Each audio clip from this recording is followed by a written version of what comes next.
Привет, друзья! Мне очень приятно, что вы заглянули ко мне в гости. Сегодня мы с вами приготовим вкуснейшую картофельную запеканку с брокколи. Запеканка получается очень нежной, аппетитной и сытной. И кроме того, у нее красивый и оригинальный вид.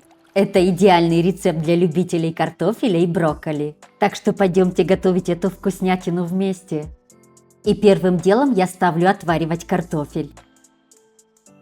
И пока картофель варится, я беру 2 небольших качанчика брокколи и разделяю его на соцветия.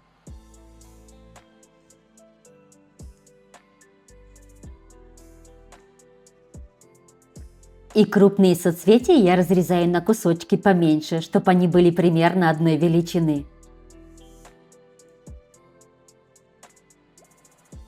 Примерно такого размера.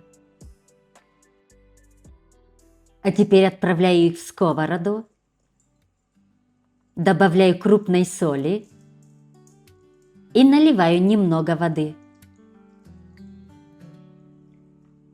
И немного их провариваю.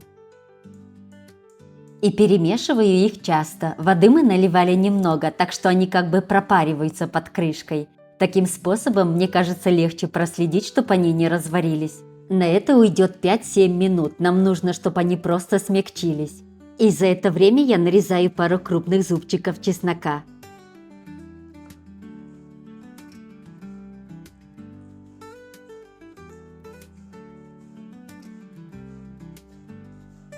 Брокколи проварились, выключаем и сливаем остатки воды.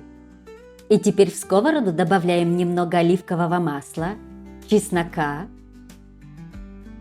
и красного молотого перца. И теперь слегка поджарим его на сковороде.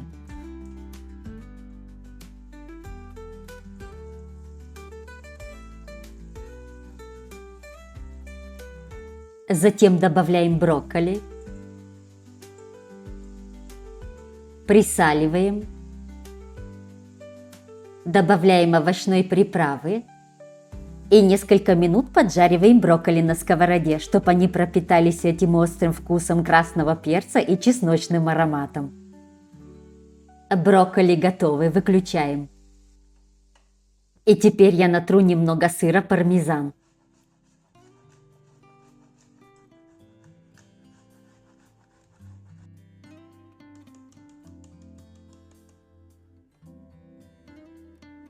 За это время картофель отварился. Выключаем, очищаем его и разминаем в пюре. Не добавляем ни воду, ни молоко.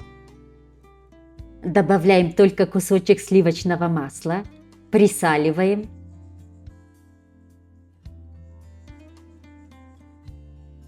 И я еще добавляю немного черного молотого перца, но вы добавляйте на ваш вкус.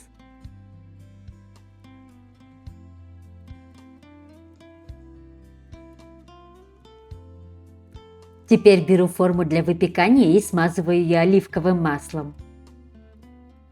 Смазывайте хорошенько и края формы.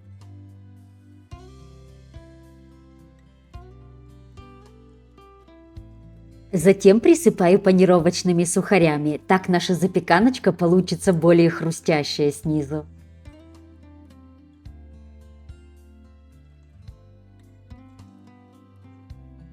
И теперь выкладываем картофельное пюре в форму.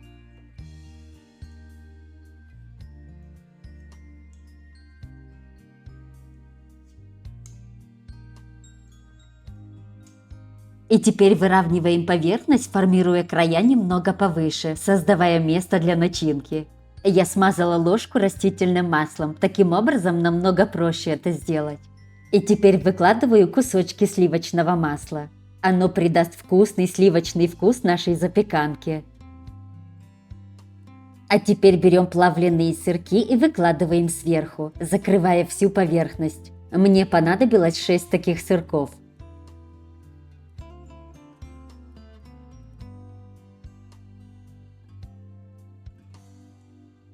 И теперь сверху выкладываем ароматные брокколи. И если вы хотите, чтобы ваша запеканка получилась еще и красивой, оставьте немного брокколи в стороне. Выложите их в конце уже на готовую запеканку. Поправим немного, чтобы выглядело более эстетично. Какая красота получается! А теперь присыпаю тертым пармезаном. Сыры можете использовать разные на ваш вкус.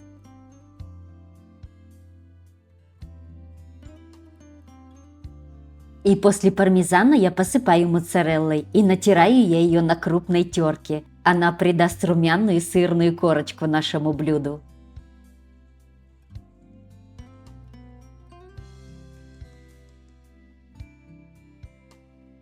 Посыпайте, не жалейте, чтобы было вкусно.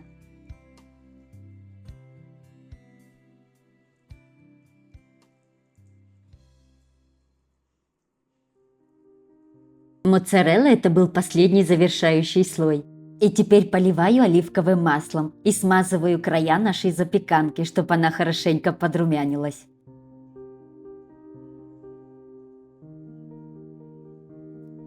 Ну и теперь можно отправлять в духовку. Духовку предварительно разогревая на 220 градусов и выпекая где-то полчаса. Но чтобы снизу запеканка получилась немного хрустящей, а сверху сыр не пригорел, я накрываю немного фольгой. Ну и в конце дайте и сыру немного подрумяниться. И на готовую запеканку выложите красиво брокколи, которые мы оставляли в стороне. У них более насыщенный зеленый цвет, и они придадут запеканке более аппетитный вид. И вот такую вкуснятину мы с вами сегодня приготовили.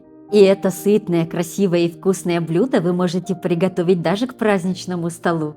В описании под видео я вам оставлю ссылочку на картофельную запеканку с грибами в похожем исполнении. Тоже получается очень вкусно. А сейчас давайте покажу вам и в разрезе. Посмотрите, как она выглядит аппетитно. Сочная картофельная запеканка с брокколи, разными сырами и приятным чесночным ароматом. Очень вкусно. Рада была поделиться с вами этим рецептом. Ну а вам спасибо, что провели это время со мной. Подписывайтесь, ставьте лайки и комментируйте. Очень приятно получать обратную связь. Ну и мы встретимся с вами в следующем видео. До скорой встречи!